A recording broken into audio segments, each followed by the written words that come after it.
ክርስቶስ አካሉ ላይ ያላረፈ የመከራ አይነት የለም። ሁሉም አካሉ ላይ ምንም አይነት ስቃይ ሁሉም አይነት ስቃይ አርፎበታል። ሁሉ ከራስ ጠጉሩ እስከ እግር ጥፍሩ ድረስ ድርሳነ ማህየዊ ይናገራል። ክርስቶስን የገረፉት ወታደሮች ያሰቃዩት ወታደሮች 570 ወታደሮች ናቸው ይላል። ስንት ወታደሮች ናቸው?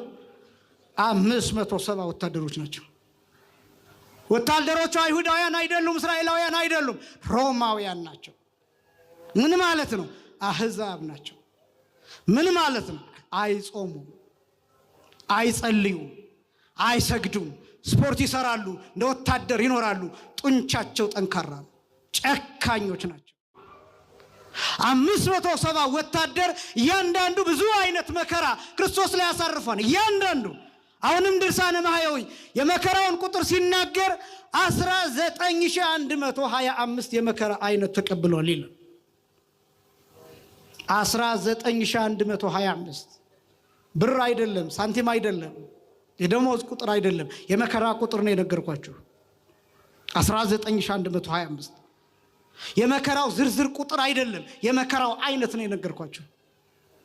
ክርስቶስ ወደ ሊቃነ ካህናቱ ሲሄድ በአለት እየተጎተተ ነው ሄደው። ይሄን ታውቃላችሁ? በአለት ጥሩ ቦታ ተፈልጎ ድንጋይ ያለበት ሹል ድንጋይ ያለበት ቦታ ተፈልጎ አንገቱ ላይ ገመድ ታስሮ መሬት ላይ ሲወድቅ ያውም በጀርባው አይደለም በአፍጢሙ ተደፍቶ በአለቱ እየተጎተተ እየተፈጠፈጠ ነው ወደ ሊቃነ ካህናቱ ሄደው። ደሙን አይጠርጉለትም ነበር። ደሙን አይጠርጉለትም ነበር። እንዳውም ፊቱን እየሸፈኑ ይፈቱት ነበር።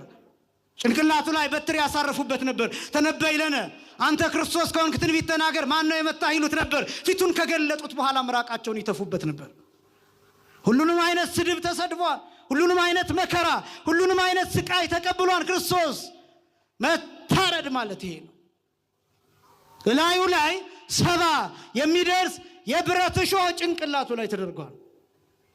ከ70 ውስጥ ይላል ድርሳነ ማህየዊ አንዱ ረጅም ነው ይላል፣ አንዱ በአናቱ በጭንቅላቱ ትክክል የተደረገ ነው።